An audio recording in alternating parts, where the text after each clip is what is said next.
Agora nós vamos falar sobre os impostos da União. A Constituição Federal delineou, deixa eu ficar pequenininha, delineou a competência da União quanto à instituição dos impostos. Quando eu falo instituição, meu aluno, eu estou falando em criação, tá? Instituir é criar. A Constituição Federal delineou a competência tributária da União no que diz respeito à criação dos impostos no artigo 153. Então, é o artigo... É o artigo 153, artigo 153 da Constituição Federal, que traz o rol de competência dos impostos, que traz o rol de impostos de competência da União. Lá no artigo 153, a Constituição Federal disse assim: você, União, tem competência para instituir o imposto sobre importação. A gente chama de II, Imposto sobre Importação. Você, União, também vai ter competência para instituir o imposto sobre exportação. A gente chama de IE, Imposto sobre Exportação. A União também vai ter competência para instituir o IOF, que é um imposto, IOF, sobre operações financeiras.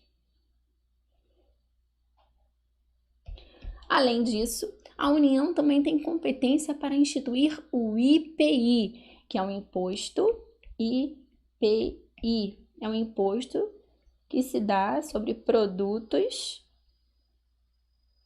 industrializados.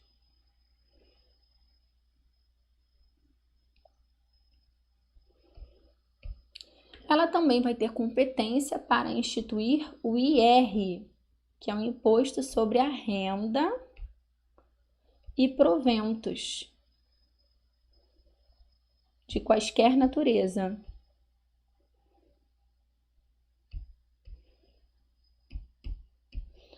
Ela também vai ter competência para instituir o ITR, que é o imposto que incide sobre o território, a propriedade, né, territorial rural. E ela também vai ter competência para instituir o IGF, que é um imposto que incide sobre grandes fortunas. Nós aprendemos, meu aluno, deixa eu trocar agora de cor para fazer algumas observações aqui para vocês.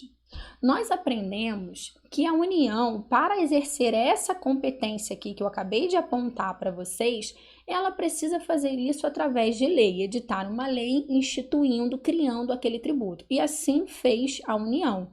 Ela só não fez no que diz respeito a um único imposto aqui. Existe um imposto que não é cobrado porque nunca houve a edição de uma lei. Tem até um projeto de lei que corre há anos, né? Mas ele nunca existiu, essa lei nunca foi editada, que é o famoso IGF, o Imposto sobre Grandes Fortunas. Esse imposto ele não existe, muito embora a Constituição autorize a União a criá-lo, ele ainda não foi criado. Existe projeto de lei, mas ainda não saiu do papel, tá? Muito bem. O que eu quero dizer aqui? O Constituinte, quando ele traz esse rol de competências para a União, quando ele chega no imposto sobre grandes fortunas, ele coloca uma vírgula e escreve assim, ó, nos termos de lei complementar. Ih, vixe. Tá. O que o Constituinte quis dizer com isso? Como ele não trouxe essa expressão nos termos de lei complementar nos outros impostos, isso significa dizer que os outros impostos, eles podem ser criados por lei ordinária.